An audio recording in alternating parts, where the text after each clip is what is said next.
pertanyaan pertama, kalau kalian jalan dari rumah Intaran ke tembok misalnya gitu, pohon apa yang paling banyak ditemui? Asam. Yang keras. Pohon asam. Oke. Putu? Intaran sama mangga. Intaran sama mangga. Ernest? Lontar. Lontar. Pohon kelapa. Kelapa. Pohon kelapa. Mangga. Pohon mangga. Oke. Di antara pertanyaan kedua nih ya, di antara pohon-pohon yang disebutkan tadi, mana yang bisa digunakan untuk material? Material. Pohon kelapa. Kelapa. Terus apa lagi? Lontar. Lontar. Terus apa lagi? Intaran bisa. Intaran. Oke. Terus apa lagi? Mangga bisa Mangga dipakai, bisa. Mas? Mangga bisa juga. Mangga bisa juga. Bisa. Oke. Interior. Punya Interior. bedanya artinya tuh Interior. kayu. Oke. Apa yang bisa digunakan sebagai material atap misalnya? Kelapa juga. Bambu. Bambu. Oke. Itulah material-material yang kemarin kita gunakan di tembok kan. Jadi lokal banget. Terus sudah sediakan. Terus batu-batu ya. Kita bicara batu-batu. Pablo udah sempat lihat batu-batu. Ernest, Jen, Fred mungkin belum ya. Fred sudah di tembok ya. Jadi dasarnya tanah kita ini penuh dengan batu-batu. Benar nggak Putu? Ya, kalau orang Julah bikin pagar dari batu-batu di rumahnya, di mana nyari batu? Dulu nyari batu di bagian tebing. Enggak, itu nyarinya di Jawa apa di Bangli Bali, apa? enggak, di daerah Ya sekitar. makanya di daerah sekitarnya kan gitu Di kan. daerah sekitar itu udah ada apa bebatuan yang Ya. lumayan banyak. Masalahnya adalah material-material yang kita gunakan ini masuk dalam kategori atau kriteria miskinnya Kementerian Sosial Republik Indonesia. Ini tugas besar kita sebagai arsitek untuk membongkar perspektif-perspektif yang ada di masyarakat supaya mereka bisa kembali berorientasi pada kualitas-kualitas berkehidupan di rumahnya masing-masing. Yang pertama, luas lantai bangunan tempat tinggal kurang dari 8 meter per kubik per orang.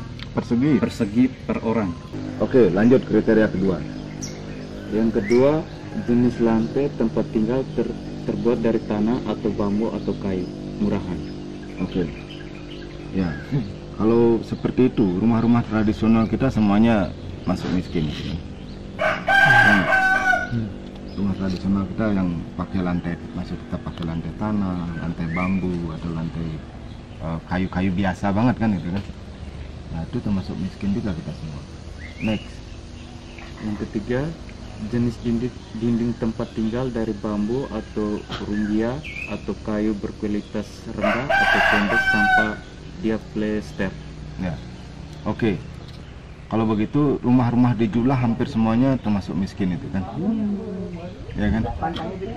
Nah, rumah-rumah di Sidetape, di Pedawe semua termasuk miskin. Kalau kayak gitu. Yang ketujuh, bahan bakar untuk memasak sehari-hari adalah kayu bakar atau arang atau minyak tanah. Ah, kita masuk miskin berarti semuanya. Ya. Terus Yang kedelapan, hanya mengkonsumsi dengan daging atau susu atau ayam dalam 1 kali seminggu. kita termasuk miskin juga karena seminggu sekali lah kita makan daging kan gitu kan. Ya, jadi inilah kriteria-kriteria yang dibuat pemerintah untuk menjustifikasi kita miskin. Jadi kemiskinan yang masuk ke dalam alam pikiran kita itu membentuk pemikiran-pemikiran bahwa kita tuh nggak boleh miskin. Kalau bisa kita jangan masuk kategori miskin itu. Apa yang pertama kali kita ubah ya rumah kita gitu. Nah, sehingga ini kesulitannya kita menyelamatkan arsitektur yang keren yang ada di buku ini. Villa punya orang Amerika itu yang bagus itu kira-kira batunya dari mana diambil itu? Dari pasar. Dari situ juga. Jadi tanahnya yang kering itu kalau kita bongkar di bawah itu penuh dengan batu-batu kan. Nah, itu yang kita gunakan. Itu yang dia gunakan di sana kan. Jadi sebenarnya untuk berarsitektur lokal itu bisa banget.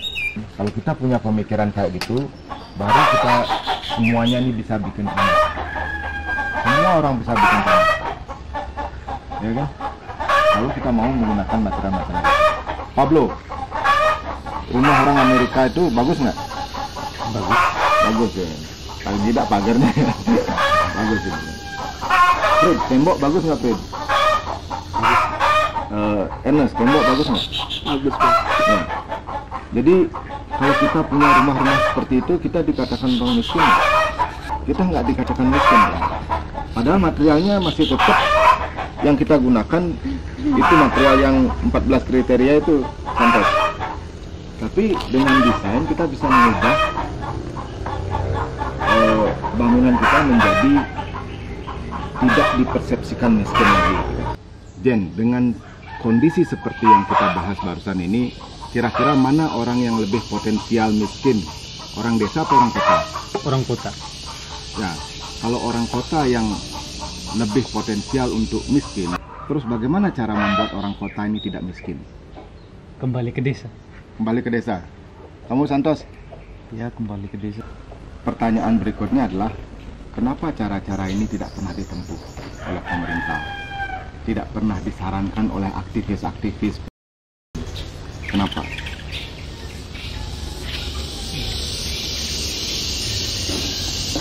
Karena mereka juga punya kepentingan di balik semua. Mereka punya kepentingan di balik itu semua. Ya. Kenapa mereka tidak mau pindah ke desa? Karena pemerintah dan aktivis-aktivis kita tidak quality minded, tidak berorientasi pada kualitas. Mereka terlalu banyak bicara soal infrastruktur, tapi tidak pernah berpikir beyond struktur gitu kan. Nah, apa cirinya orang bicara tentang infrastruktur melulu? Kalau ada orang yang tidak punya rumah, bikinkan saja rumah gitu kan. Kalau ada orang rumahnya tidak layak, digeser aja ke tempat yang layak gitu kan. Kalau ada orang punya rumah yang jelek, bikin aja rumah yang lebih bagus.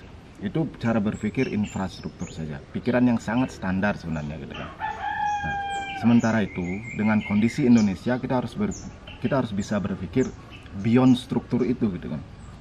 Misalnya, kalau kita berorientasi pada kualitas, pasti yang akan kita cari adalah kualitas-kualitas ini. Apa itu? Oksigen dulu kita sampaikan itu kan. Makanan sehat, air bersih gitu kan. Nah, kira-kira mana lebih bagus kualitas oksigen di kota besar apa kualitas oksigen di desa? Di desa. Di desa. Mana lebih bagus kualitas air di desa apa di kota besar? Di desa juga. Mana lebih bagus kualitas makanan di desa apa kualitas makanan di kota besar? Di desa. Ya, jadi semuanya di desa. Nah, kalau kita berpikir dan berorientasi kualitas, kita pasti memikirkan program untuk memindahkan masyarakat kota ke desa.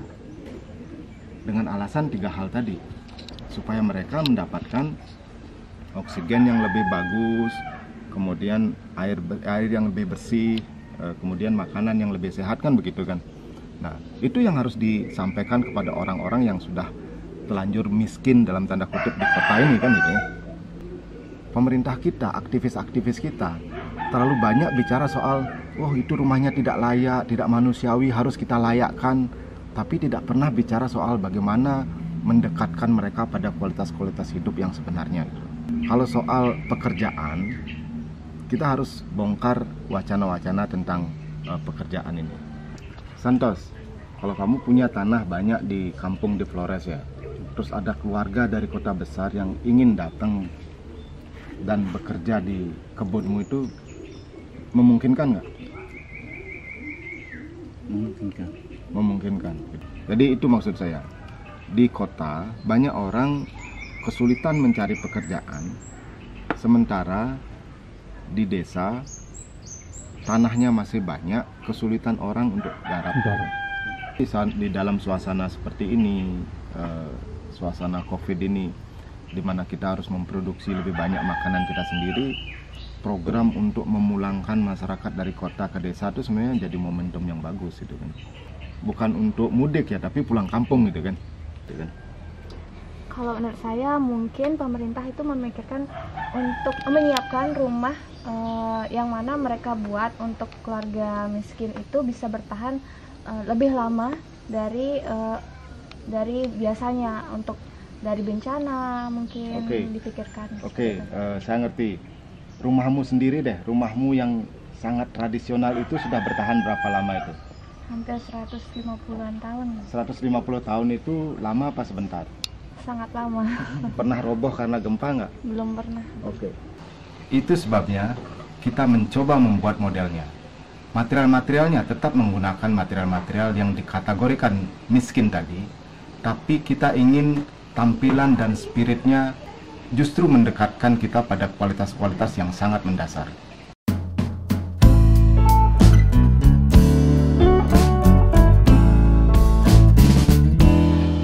Di rumah proses Kirana di Desa Tembok, kita menggunakan kayu-kayu lontar.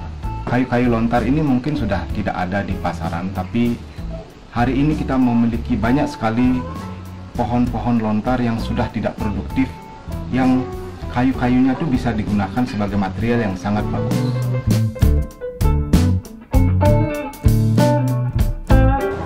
Kita juga punya bambu yang cukup banyak. Kalau selama ini masyarakat hanya memperjualbelikan bambu-bambu tali, sebenarnya kita punya banyak jenis bambu yang lain. Ada bambu gesing, ada bambu tamblang, ada bambu macam-macam sekali. Semua bambu-bambu itu bisa kita gunakan sebagai material.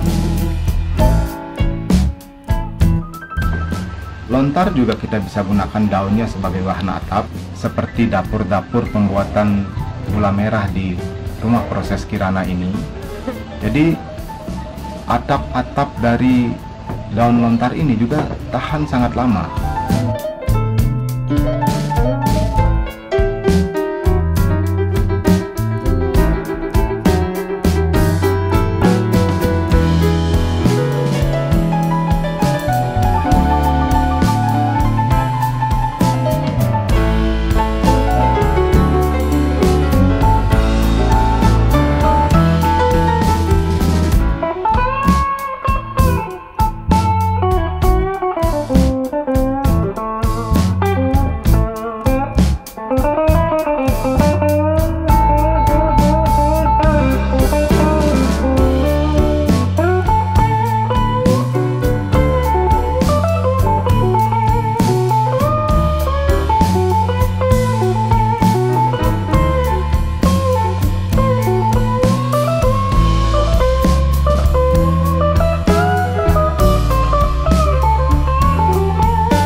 Bali Utara, pohon kelapa juga melimpah banyaknya. Jadi material-material yang bisa kita ambil dari pohon kelapa juga sangat banyak. Kita bisa gunakan batangnya, kita bisa gunakan daunnya, bahkan kalau kita perlu atap-atap daun kelapa, masyarakat masih menganyamnya dan masyarakat juga masih menjualnya. Harganya juga sangat murah, hanya Rp8.000 per lembarnya, dan kita bisa gunakan sebagai material atap yang cukup tahan lama. Batu-batuan kita juga melimpah. Di sungai ada batu-batuan, bahkan di dasar tanah pun ada batu-batuan.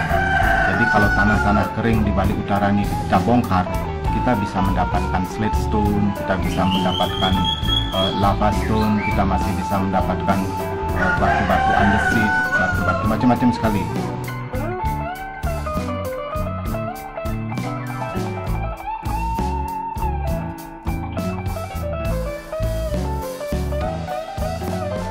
Jadi untuk alasan-alasan pelestarian inilah mengapa hari ini Rumah Intaran memprasyaratkan kepada klien-klien kita untuk menanam pohon-pohon yang kita rekomendasikan di sini. Ada pohon lontar, ada pohon intaran, ada pohon aren, dan sebagainya.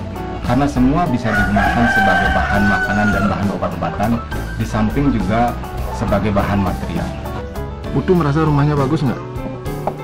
Untuk sekarang, kalau dibandingkan dengan masyarakat sekarang, mungkin tidak se-elit atau mungkin tidak termasuk kategori yang punya style yang elit.